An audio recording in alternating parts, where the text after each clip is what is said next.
பூமியின் ஹிருதயமும் நினைக்க முக்தி தரவல்லதுமான ஸ்ரீ அருணாச்சலத்தில் விருப்பாக்ஷ குகையில் பகவான் ஸ்ரீ ரமண மகரிஷிகளது அருந்தவ மோனத்தால் அவர்பால் ஈர்க்கப்பெற்ற பக்தர்கள் பலருள் ஒருவரான சிவப்பிரகாசம் பிள்ளை என்னும் அன்பர் 1901, 1902 மகரிஷிகளை அணுகி உண்மையை உணர்ந்தபடி தமக்கு உபதேசிக்கும்படி வினயத்துடன் வேண்டி கேட்ட வினாக்களுக்கு மகரிஷிகள் அவ்வப்போது தமிழில் விடை எழுதி தந்த இந்நூல் நான் யார் என்று அழைக்கப்படுகிறது. சகல ஜீவர்களும் துக்கம் என்பதின்றி எப்போதும் சுகமாயிருக்க விரும்புவதாலும் யாவருக்கும் தன்னிடத்திலேயே பரம பிரியம் இருப்பதாலும் பிரியத்திற்கு சுகமே காரணமாதலாலும் மனமற்ற நித்திரையில் தினம் அனுபவிக்கும் தன் சுபாவமான அச்சுகத்தை அடைய தன்னைத்தான் அறிதல் வேண்டும். அதற்கு நான் யார் என்னும் ஞான விசாரமே முக்கிய சாதனம். கேள்வி: நான் யார்? சப்த தாதுக்களாகிய ஸ்தூல தேகம் நானன்று. சப்த, ஸ்பரிச, ரூப, ரச, கந்தமெனும் பஞ்ச விஷயங்களையும் தனித்தனியே அறிகின்ற சுரோத்திரம், துவக்கு, சக்ஷுஸ், ஜிகவை, கிராணமென்கிற ஞானேந்திரியங்கள் ஐந்தும் நானன்று. வசனம், கமனம், தானம், மல விசர்ஜனம், ஆனந்தித்தல் என்னும் 5 தொழில்களையும் செய்கின்ற வாக்கு, பாதம், பாணி, பாயு, உபஸ்தம் என்னும் கண்மேந்திரியங்கள் ஐந்தும் நானன்று. சுவாசாதி 5 தொழில்களையும் செய்கின்ற பிராணாதி பஞ்சவாயுக்களும் நானன்று. நினைக்கின்ற மனமும் நானன்று. சர்வ விஷயங்களும் சர்வ தொழில்களுமற்று விஷய வாசனைகளுடன் மாத்திரம் பொருந்தியிருக்கும் அஞ்ஞானமும் நானன்று. கேள்வி: இவையெல்லாம் நானல்லாவிடில் பின்னர் நான் யார்? மேற்சொல்லிய யாவும் நானல்ல என்று நேர்த்தி செய்து தனித்து நிற்கும் அறிவே நான். கேள்வி: அறிவின் சொரூபம் என்ன? பதில்: அறிவின் சொரூபம் சச்சிதானந்தம். கேள்வி: சொரூப தரிசனம் எப்போது கிடைக்கும்? பதில்: திரிசியமாகிய ஜகம் நீங்கிய விடத்து திருக்காகிய சொரூப தரிசனம் உண்டாகும். கேள்வி: ஜகமுள்ள அதாவது தோன்றுகிற போதே சொரூப தரிசனம் உண்டாகாதா? பதில்: உண்டாகாது. கேள்வி: ஏன்? பதில்: திருக்கும் திருசியமும் ரஜ்ஜுவும் சர்ப்பமும் போன்றவை. கற்பித சர்ப்ப ஞானம் போனால் ஒழிய அதிஷ்டான ரஜ்ஜு ஞானம் உண்டாகாதது போல கற்பிதமான ஜெகத்ருஷ்டி நீங்கினால் ஒழிய அதிஷ்டான சொரூப தரிசனம் உண்டாகாது. கேள்வி: திரிசியமாகிய ஜகம் எப்போது நீங்கும்? பதில்: சர்வ அறிவிற்கும் சர்வ தொழிற்கும் காரணமாகிய மனம் அடங்கினால் ஜகம் மறையும். கேள்வி: மனத்தின் சொரூபம் என்ன? பதில்: மனம் என்பது ஆத்மஸ்வரூபத்திலுள்ள ஓர் அதிசய சக்தி. அது சகல நினைவுகளையும் தோற்றுவிக்கின்றது. நினைவுகளையெல்லாம் நீக்கிப் பார்க்கின்ற போது தனியாய் மனமென்றோர் பொருள் இல்லை. ஆகையால் நினைவே மனத்தின் சொரூபம். நினைவுகளைத் தவிர்த்து ஜகமென்றோர் பொருள் அந்நியமாய் இல்லை. தூக்கத்தில் நினைவுகள் இல்லை, ஜகமும் இல்லை. ஜாக்ரா சொப்பனங்களில் நினைவுகளுள் ஜகமும் உண்டு. சிலந்தி பூச்சி எப்படி தன்னிடம் இருந்து வெளியில் நூலை நூற்று மறுபடியும் தன்னுள் இழுத்து கொள்கிறதோ, அப்படியே மனமும் தன்னிடத்திலிருந்து ஜகத்தை தோற்றுவித்து மறுபடியும் தன்னிடமே ஒடுக்கிக் கொள்கிறது. மனம் ஆத்மஸ்வரூபத்தினின்று வெளிப்படும்போது ஜகம் தோன்றும். ஆகையால் ஜகம் தோன்றும்போது சொரூபம் தோன்றாது. சொரூபம் தோன்றும், அதாவது பிரகாசிக்கும் போது ஜகம் தோன்றாது. மனத்தின் சொரூபத்தை விசாரித்து கொண்டே போனால் மனம் தானாய் முடியும். தான் என்பது ஆத்மஸ்வரூபமே. மனம் எப்போதும் ஒரு ஸ்தூலத்தை அனுசரித்தே நிற்கும், தனியாய் நிற்காது. மனமே சூட்சும சரீரம் என்றும் ஜீவன் என்றும் சொல்லப்படுகிறது.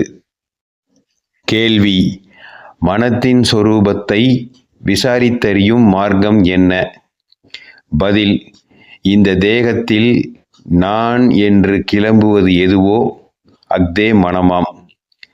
நான் என்கிற நினைவு தேகத்தில் முதலில் எந்த இடத்தில் தோன்றுகிறதென்று விசாரித்தால் ஹிருதயத்தில் என்று தெரிய வரும். அதுவே மனதின் பிறப்பிடம். நான் நான் என்று கருதி கொண்டிருந்தாலும் கூட அவ்விடத்தில் கொண்டு போய் விட்டுவிடும். மனதில் தோன்றும் நினைவுகள் எல்லாவற்றிற்கும் நான் என்னும் நினைவே முதல் நினைவு. இது எழுந்த பிறகே ஏனைய நினைவுகள் எழுகின்றன. தன்மை தோன்றிய பிறகே முன்னிலை படர்க்கைகள் தோன்றுகின்றன. தன்மையின்றி முன்னிலை படர்க்கைகள் இருக்காது. கேள்வி: மனம் எப்படி அடங்கும்? நான் யாரென்னும் விசாரணையிலேயே மனம் அடங்கும். நான் யாரென்னும் நினைவு மற்ற நினைவுகளை எல்லாம் அழித்து பிணஞ்சுடு தடிபோல் முடிவில் தானும் அழியும். பிறகு சொரூப தரிசனம் உண்டாகும். கேள்வி: நான் யாரென்ற நினைவை சதா காலமும் பிடிக்கும் உபாயம் என்ன? பதில்: பிற எண்ணங்கள் எழுந்தால் அவற்றை பூர்த்தி பண்ணுவதற்கு எத்தனியாமல் அவை யாருக்கு உண்டாயின என்று விசாரிக்க வேண்டும். எத்தனை எண்ணங்கள் எழுந்தால் என்ன?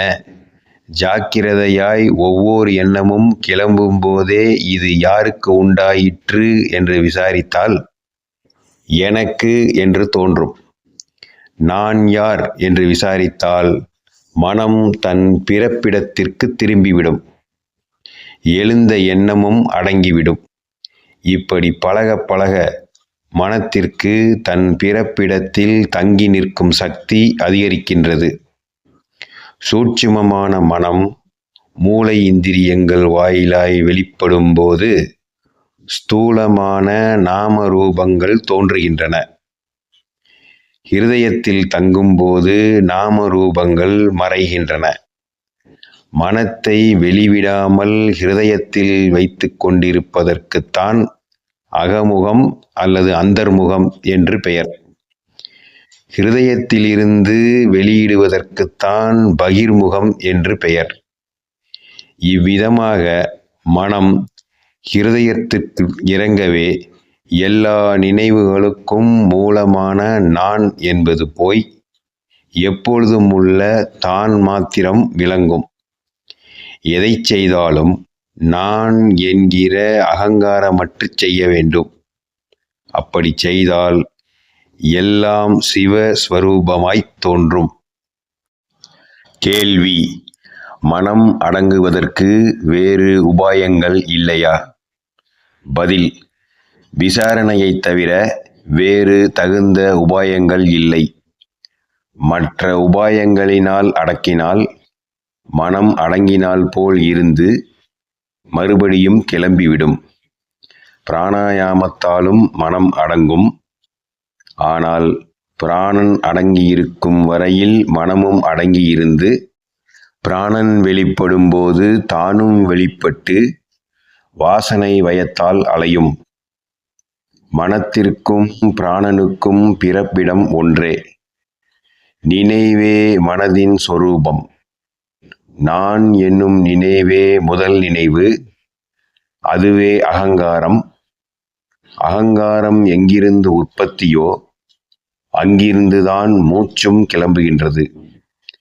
ஆகையால் மனம் அடங்கும்போது பிராணனும், பிராணன் அடங்கும்போது மனமும் அடங்கும். ஆனால் சுளுத்தியில் மனமடங்கிப் போயிருந்த போதிலும் பிராணன் அடங்கவில்லை. தேகத்தின் பாதுகாப்பின் நிமித்தமும் தேகமானது மரித்துவிட்டதோ என்று பிறர் ஐயுறா வண்ணம் இவ்வாறு ஈஸ்வர நியதியால் ஏற்பட்டிருக்கிறது. ஜாக்கிரத்திலும் சமாதியிலும் மனம் அடங்குகிற போது பிராணன் அடங்குகிறது. பிராணன் மனத்தின் ஸ்தூல ரூபம் எனப்படும். மரண காலம் வரையில் மனம் பிராணனை உடலில் வைத்து கொண்டிருந்து உடல் மரிக்கும் காலத்தில் அதனை கவர்ந்து கொண்டு போகின்றது. ஆகையால் பிராணாயாமம் மனத்தை அடக்க சகாயமாகுமே அன்றி மனோநாசம் செய்யாது. பிராணாயாமம் போலவே மூர்த்தி தியானம், மந்திர ஜபம், ஆகார நியமம் என்பவைகளும் மனத்தை அடக்கும் சகாயங்களே. மூர்த்தி தியானத்தாலும் மந்திர ஜபத்தாலும் மனம் ஏகாகிரத்தை அடைகிறது. மனமானது சதா சலித்து கொண்டே இருக்கும். யானையின் துதிக்கையில் ஒரு சங்கிலியை கொடுத்தால் அது எப்படி வேறொன்றையும் பற்றாமல் அதையே பற்றி கொண்டு செல்லுமோ, அப்படியே மனத்தையும் ஏதோ ஒரு நாமம் அல்லது ரூபத்திற்கு பழக்கினால் அதையே பற்றி கொண்டிருக்கும். மனம் அளவிறந்த நினைவுகளாய் விரிகின்றபடியால் ஒவ்வொரு நினைவும் அதிபலவீனமாகப் போகின்றது. நினைவுகள் அடங்க அடங்க ஏகாகிரத்தன்மை அடைந்து அதனால் பலத்தை அடைந்த மனத்திற்கு ஆத்ம விசாரம் சுலபமாய் சித்திக்கும். எல்லா நியமங்களிலும் சிறந்த மித சாத்வீக ஆகார நியமத்தால் மனத்தின் சத்வகுணம் விருத்தியாகி ஆத்ம விசாரத்திற்கு சகாயம் உண்டாகிறது. கேள்வி: விஷய வாசனை அதாவது நினைவுகள் அளவற்றனவாய் கடலில் அலை போல தோன்றுகின்றனவே, அவைகளெல்லாம் எப்போது நீங்கும்? பதில்: சொரூப தியானம் கிளம்ப கிளம்ப நினைவுகள் எல்லாம் அழிந்துவிடும். கேள்வி: தொன்று தொட்டு வருகின்ற சகல விஷய வாசனைகளும் ஒடுங்கி சொரூப மாத்திரமாய் இருக்க முடியுமா? பதில்: முடியுமா முடியாதா என்கிற சந்தேக நினைவுக்கு இடம் கொடாமல் சொரூப தியானத்தை விடாப்பிடியாய் பிடிக்க வேண்டும்.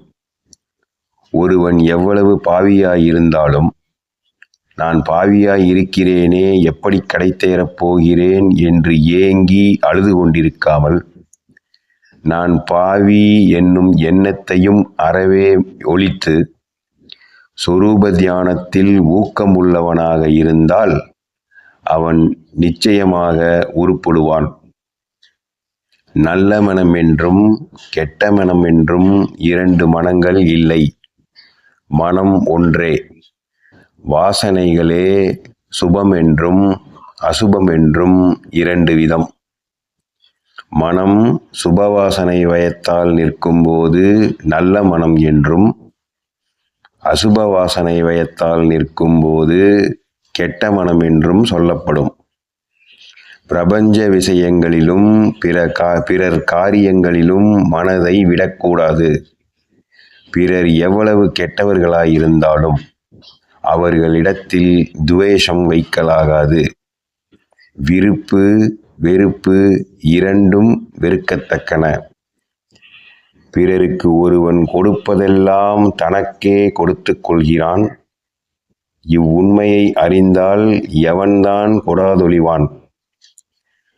தான் எழுந்தால் சகலமும் எழும், தான் அடங்கினால் சகலமும் அடங்கும். எவ்வளவுக்கெவ்வளவு தாழ்ந்து நடக்கிறோமோ அவ்வளவுக்கவ்வளவு நன்மை உண்டு. மனத்தை அடக்கிக் கொண்டிருந்தால் எங்கே இருந்தாலும் இருக்கலாம். கேள்வி: விசாரணை எதுவரையில் வேண்டும்? பதில்: மனத்தின் கண் எதுவரையில் விஷய வாசனைகள் இருக்கின்றனவோ அதுவரையில் நான் யார் என்னும் விசாரணையும் வேண்டும். நினைவுகள் தோன்றத் தோன்ற அப்போதைக்கப்போதே அவற்றையெல்லாம் உற்பத்தி ஸ்தானத்திலேயே விசாரணையால் நசிப்பிக்க வேண்டும். ஒருவன் சொரூபத்தை அடையும் வரையில் நிரந்தர சொரூப ஸ்மரணையை கைப்பற்றுவானாயின் அது ஒன்றே போதும். கோட்டைக்குள் எதிரிகள் உள்ளவரையில் அதிலிருந்து வெளியே வந்து கொண்டிருப்பார்கள். வர வர அவர்களையெல்லாம் வெட்டி கொண்டே இருந்தால் கோட்டை வசப்படும். கேள்வி: சொரூபத்தின் இயல்பு என்ன? பதில்: யதார்த்தமாய் உள்ளது ஆத்மஸ்வரூபம் ஒன்றே. ஜெக, ஜீவ, ஈஸ்வரர்கள் சிப்பியில் வெள்ளி போல் அதில் கற்பனைகள். இவை மூன்றும் ஏக காலத்தில் தோன்றி ஏக காலத்தில் மறைகின்றன. நான் என்கிற நினைவு கிஞ்சித்தும் இல்லாத இடமே சொரூபமாகும். அதுவே மௌனம் எனப்படும். சொரூபமே ஜெகம், சொரூபமே நான், சொரூபமே ஈஸ்வரன், எல்லாம் சிவஸ்வரூபமே. கேள்வி: எல்லாம் ஈசன் செயலன்றோ? பதில்: இச்சா சங்கல்ப யத்தனமின்றி எழுந்த ஆதித்தன் சந்நிதி மாத்திரத்தில் காந்தக்கல் அக்கினியை கக்குவதும், தாமரை அலர்வதும், நீர் வற்றுவதும், உலகோர் தத்தங் காரியங்களில் பிரவிரித்தித்து இயற்றி அடங்குவதும், காந்தத்தின் முன் ஊசி சேஷ்டிப்பதும் போல ஈசன் சந்நிதான விசேஷ மாத்திரத்தால் நடக்கும் முத்தொழில் அல்லது பஞ்ச கிருதயங்குட்பட்ட ஜீவர்கள் தத்தம் கர்மானுசாரம் சேஷ்டித்து அடங்குகின்றனர். அன்றி அவர் சங்கல்ப சகிதரல்லர். ஒரு கர்மமும் அவரை ஒட்டாது. அது லோக கர்மங்கள் சூரியனை ஒட்டாததும், ஏனைய சதுர்பூதங்களின் குணாகுணங்கள் வியாபகமான ஆகாயத்தை ஒட்டாததும் போலும். கேள்வி: பக்தருள் மேலான பக்தர் யார்? எவன் தன்னையே கடவுளாகிய சொரூபத்தினிடத்தில் தியாகம் செய்கிறானோ அவனே சிறந்த பக்திமான். ஆத்ம சிந்தனையை தவிர வேறு சிந்தனை கிளம்புவதற்கு சற்றும் இடம் கொடாமல் ஆத்ம நிஷ்டாபரணமாயிருப்பதே தன்னை ஈசனுக்களிப்பதாகும். ஈசன் பேரில் எவ்வளவு பாரத்தை போட்டாலும் அவ்வளவையும் அவர் வகித்துக் கொள்கிறார். சகல காரியங்களையும் ஒரு பரமேஸ்வர சக்தி நடத்தி கொண்டிருக்கிறபடியால் நாமும் அதற்கு அடங்கியிராமல் இப்படி செய்ய வேண்டும், அப்படி செய்ய வேண்டும் என்று சதா சிந்திப்பதேன்? புகை வண்டி சகல பாரங்களையும் தாங்கிக் கொண்டு போவது தெரிந்திருந்தும் அதில் ஏறிக்கொண்டு போகும் நாம் நம்முடைய சிறிய மூட்டையையும் அதில் போட்டுவிட்டு சுகமாயிராமல் அதை நமது தலையில் தாங்கிக் கொண்டு ஏன் கஷ்டப்பட வேண்டும்? கேள்வி: வைராகியமாவது எது? எவ்வன் நினைவுகள் உற்பத்தியாகின்றனவோ அவற்றையெல்லாம் ஒன்று கூட விடாமல் உற்பத்தி ஸ்தானத்திலேயே நசுக்கி போடுவதே வைராக்கியமாம். முத்துக்குளிப்போர் தம்மிடையில் கல்லை கட்டிக்கொண்டு மூழ்கி கடலின் அடியில் கிடைக்கும் முத்தை எப்படி எடுக்கிறார்களோ அப்படியே ஒவ்வொருவனும் வைராக்கியத்துடன் தன்னுள் ஆழ்ந்து மூழ்கி ஆத்ம முத்தை அடையலாம். கேள்வி: கடவுளாலும் குருவாலும் ஒரு ஜீவனை முக்தனாக்க முடியாதா? பதில்: கடவுளும் குருவும் முக்தியை அடைவதற்கு வழியை காட்டுவார்களே அல்லாமல் தாமாகவே ஜீவர்களை முக்தியில் சேர்க்கார். கடவுளும் குருவும் உண்மையில் வேறல்லர். புலிவாயில் பட்டது எவ்வாறு திரும்பாதோ அவ்வாறே குருவின் அருட்பார்வையில் பட்டவர்கள் அவரால் இரட்சிக்கப்படுபவரே அன்றி ஒரு காலும் கைவிடப்படார். எனினும் ஒவ்வொருவரும் தம்முடைய முயற்சியினாலேயே கடவுள் அல்லது குரு காட்டிய வழிப்படி தவறாது நடந்து முக்தியடைய வேண்டும். தன்னை தன்னுடைய ஞானக்கண்ணால் தானே அறிய வேண்டுமே அல்லாமல் பிறரால் எப்படி அறியலாம்? ராமன் என்பவன் தன்னை ராமன் என்று அறிவதற்கு கண்ணாடி வேண்டுமோ?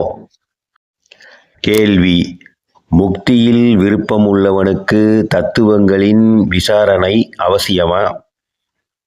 பதில்: குப்பையை கூட்டித் தள்ள வேண்டிய ஒருவன் அதை ஆராய்வது எப்படி பயனில்லையோ அப்படியே தன்னை அறிய வேண்டிய ஒருவன் தன்னை மறைத்து கொண்டிருக்கும் தத்துவங்கள் அனைத்தையும் சேர்த்து தள்ளிவிடாமல் அவை இத்தனை என்று கணக்கிடுவதாலும் அவற்றின் குணங்களை ஆராய்வதாலும் பயனில்லை. பிரபஞ்சத்தை ஒரு சொப்பனத்தை போல் எண்ணிக்கொள்ள வேண்டும். கேள்வி: நனவிற்கும் கனவிற்கும் பேதமில்லையா? பதில்: நனவு அதாவது ஜாக்கிரம், தீர்க்கம், கனவு அதாவது சொப்னம், ஷணிகம் என்பது தவிர வேறு பேதமில்லை. ஜாக்கிரத்தில் நடக்கும் விவகாரங்கள் எல்லாம் எவ்வளவு உண்மையாக தோன்றுகின்றனவோ அவ்வளவு உண்மையாகவே சொப்பனத்தில் நடக்கும் விவகாரங்களும் அக்காலத்தில் தோன்றுகின்றன. சொப்பனத்தில் மனம் வேறொரு தேகத்தை எடுத்துக்கொள்கிறது. ஜாக்கிரம், சொப்பனம் இரண்டிலும் நினைவுகளும் நாமரூபங்களும் ஏக காலத்தில் நிகழ்கின்றன. கேள்வி: முமுட்சுக்களுக்கு நூல் படிப்பால் பிரயோஜனமுண்டா? பதில்: எந்நூலிலும் முக்தி அடைவதற்கு மனத்தை அடக்க வேண்டுமென்று சொல்லப்பட்டுள்ளபடியால் மனோ நிக்கிரகமே நூல்களின் முடிவான கருத்து என்று அறிந்து கொண்ட பின்பு நூல்களை அளவின்றி படிப்பதால் பயனில்லை. மனத்தை அடக்குவதற்கு தன்னை யாரென்று தன்னுள் விசாரிக்க வேண்டுமே அல்லாமல் எப்படி நூல்களில் விசாரிப்பது? தன்னை தன்னுடைய ஞானக்கண்ணால் தானே அறிய வேண்டும். தான் பஞ்சகோசங்களுக்குள் இருப்பது, நூல்களோ அவற்றிற்கு வெளியில் இருப்பவை. ஆகையால் பஞ்சகோசங்களையும் நீக்கி விசாரிக்க வேண்டிய தன்னை நூல்களில் விசாரிப்பது வீணே. கற்றவை அனைத்தையும் ஒரு காலத்தில் மறக்க வேண்டி வரும். கேள்வி: சுகமாவது யாது? பதில்: சுகம் என்பது ஆத்மாவின் சொரூபமே. சுகமும் ஆத்மஸ்வரூபமும் வேறென்று. பிரபஞ்ச பொருள் ஒன்றிலாவது சுகம் என்பது கிடையாது. அவைகளிலிருந்து சுகம் கிடைப்பதாக நாம் நமது ஆவிவேகத்தால் நினைக்கின்றோம். மனம் வெளிவரும்போது துக்கத்தை அனுபவிக்கிறது. உண்மையில் நமது எண்ணங்கள் பூர்த்தியாகும் போதெல்லாம் அது தன்னுடைய யதாஸ்தானத்திற்கு திரும்பி ஆத்ம சுகத்தையே அனுபவிக்கின்றது. அப்படியே தூக்கம், சமாதி, மூர்ச்சை காலங்களிலும் இச்சித்த பொருள் கிடைக்கிற போதும் வெறுத்த பொருளுக்கு கேடுண்டாகும் போதும் மனம் அந்தர்முகமாகி ஆத்ம சுகத்தையே அனுபவிக்கிறது. இப்படி மனம் ஆத்மாவை விட்டு வெளியே போவதும் உள்ளே திரும்புவதுமாக ஓய்வின்றி அலைகிறது. மரத்தடியில் நிழல் சுகமாயிருக்கிறது. வெளியில் சூரிய வெப்பம் கொடுமையாயிருக்கிறது. வெளியில் அலையும் ஒருவன் நிழலில் சென்று குளிர்ச்சி அடைகிறான். சிறிது நேரத்திற்கு பின் வெளி கிளம்பி வெப்பத்தின் கொடுமைக்கு ஆற்றாது மறுபடியும் மரத்தடிக்கு வருகின்றான். இவ்வாறு நிழலில் இருந்து வெயிலிற்கு போவதும் வெயிலில் இருந்து நிழலிற்கு செல்வதுமாய் இருக்கிறான். இப்படி செய்கிறவன் அவிவேகி. ஆனால் விவேகியோ நிழலை விட்டு நீங்கான். அப்படியே ஞானியின் மனமும் பிரம்மத்தை விட்டு நீங்குவதில்லை. ஆனால் அஞ்ஞானியின் மனமோ பிரபஞ்சத்தில் உழன்று துக்கப்படுவதும் சிறிது நேரம் பிரம்மத்திற்கு திரும்பி சுகமடைவதுமாய் இருக்கிறது. ஜகம் என்பது நினைவே. ஜகம் மறையும் போது, அதாவது நினைவற்ற போது, மனம் ஆனந்தத்தை அனுபவிக்கின்றது. ஜகம் தோன்றும் போது அது துக்கத்தை அனுபவிக்கின்றது. கேள்வி: ஞான திருஷ்டி என்றால் என்ன? பதில்: சும்மாவிருப்பதற்குத்தான் ஞான திருஷ்டி என்று பெயர். சும்மாவிருப்பதாவது மனத்தை ஆத்மஸ்வரூபத்தில் லயிக்கச் செய்வதே அன்றி பிறர் கருத்தறிதல், முக்காலம் உணர்தல், தூரதேசத்தில் நடப்பன அறிதல் ஆகியவை ஞான திருஷ்டி ஆகமாட்டாது. கேள்வி: நிராசைக்கும் ஞானத்திற்கும் சம்பந்தம் என்ன? பதில்: நிராசையே ஞானம். நிராசை வேறு, ஞானம் வேறன்று. உண்மையில் இரண்டும் ஒன்றே. நிராசை என்பது ஒரு பொருளிலும் மனம் செல்லாமல் இருப்பது. ஞானம் என்பது ஒரு பொருளும் தோன்றாமல் இருப்பது. என்றால் அந்நியத்தை நாடாதிருத்தல் வைராக்கியம் அல்லது நிராசை. தன்னை விடாதிருத்தல் ஞானம்.